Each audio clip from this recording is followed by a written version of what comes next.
a frôlé le pire ce lundi 22 juillet 2019 dans l'enceinte de la prison centrale de Yaoundé-Kondengui. Toute une journée explosive et de tous les dangers jusqu'au petit matin de ce mardi 23 juillet 2019.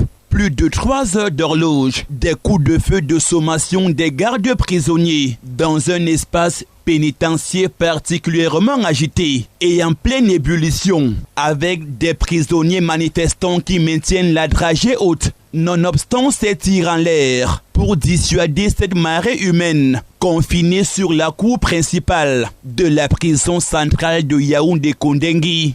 Et à l'origine de cette mutinerie, qui a créé la confusion totale, une protestation des détenus anglophones incarcérés dans le cadre de la crise sociopolitique qui dicte sa loi dans les régions du nord-ouest et du sud-ouest Cameroun, à travers des pancartes revendicatrices et des discours prononcés en live via les réseaux sociaux.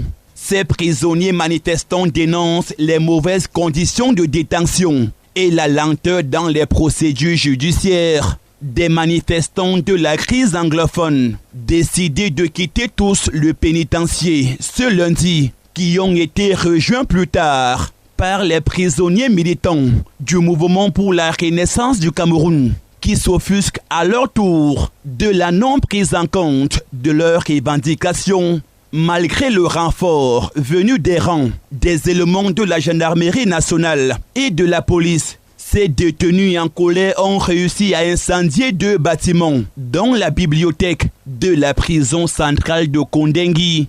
Et dans cette confusion totale, où les prisonniers ne baissent pas la garde, des manifestants se sont attaqués aux prisonniers dits de luxe, au quartier 14. C'est ainsi que l'ancien chef du gouvernement, Inoni Ephrem, et l'ancien ministre de la Santé publique, Urbain Olanguena Awono, aurait été grièvement blessé et conduit en urgence dans un centre hospitalier de la place. Des réunions de crise se sont multipliées entre les prisonniers manifestants, le préfet du département du Fundi, le secrétaire d'État à la Défense chargé de la gendarmerie et les autorités du pénitencier, mais n'ont pas suffi pour calmer les ardeurs de ces détenus en colère.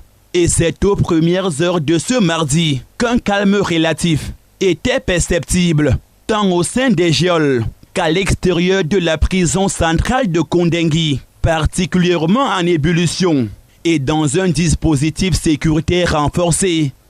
And freedom we must receive by hook or by crook.